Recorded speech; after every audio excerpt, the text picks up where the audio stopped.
Bonjour à tous et bienvenue pour la reprise de notre série d'études sur les personnages bibliques. On s'était arrêté avec le début de la Meloucha, avec le début de la royauté d'Israël et en fait le début du schisme de la royauté d'Israël. Après l'époque, on va dire l'époque unie de David et Shlomo, eh bien arrive la scission et on avait parlé du prophète Achia à Shiloni.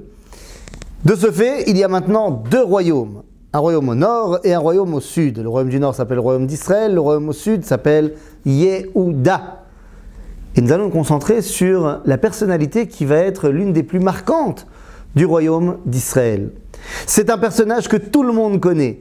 On l'appelle de nos voeux, on l'appelle pour participer à nos smachot. Il vient tous les Motsai Shabbat, il vient lors de toutes les Brit Milot. Évidemment, vous aurez compris, on parle d'Eliyahu Hanavi. Et je le présente comme ça parce qu'en fait, il y a une grande différence entre le Eliyahu d'ici, du Tanakh, et le Eliyahu de là-bas, de la tradition juive. Parce que quand on regarde dans le Tanakh, Eliyahu, il est mécané, il est vengeur, il a énormément de kpeida, de difficultés à accepter les fautes du Ham Israël. À tel point qu'il va même jusqu'à dire à Kadosh Baruch Hu qu'il faut les punir, qu'ils ne sont pas bien. Il ira même jusqu'à quelque part demander de s'éloigner du clan d'Israël. Et Akadosh Baruch Hu va lui faire passer un voyage initiatique pour comprendre, eh bien, que Afalpi Shechata Israël hu, que bien qu'il ait fauté, il reste Israël et que, eh bien, tu ne peux pas te détacher de cette identité-là. Et c'est pour ça qu'on parle, lorsque on évoque Eliyahu, d'un Eliyahu lifne bisumo ve Eliyahu achar bisumo. De Eliyahu avant qu'il ait été rappelé vers Akadosh Baruch Hu et d'Eliyahu d'après. Dans la mesure où pendant toute sa vie, il a mis le doigt sur les problèmes qu'il y avait dans le peuple juif et c'était des vrais problèmes. Eliyahu n'est pas mort. Eliyahu est parti Beseara Shamaima. Eliyahu est monté vers Akadosh Baruch Hu. Et qu'est-ce qu'il fait maintenant depuis ce temps-là?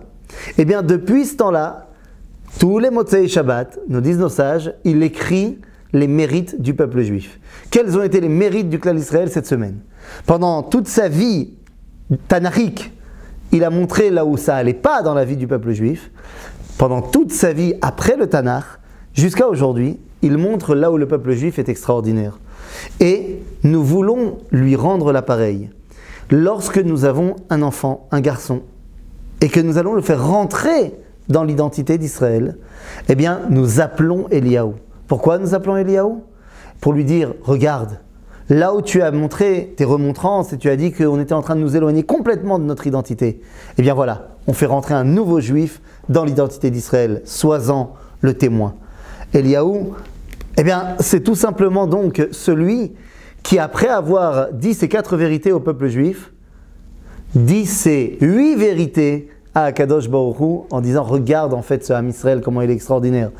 En fait Akadosh Baruch Hu il n'avait pas besoin de ça, il le savait déjà, mais il fallait que celui qui était l'envoyé comprenne vers qui il était envoyé. À bientôt les amis.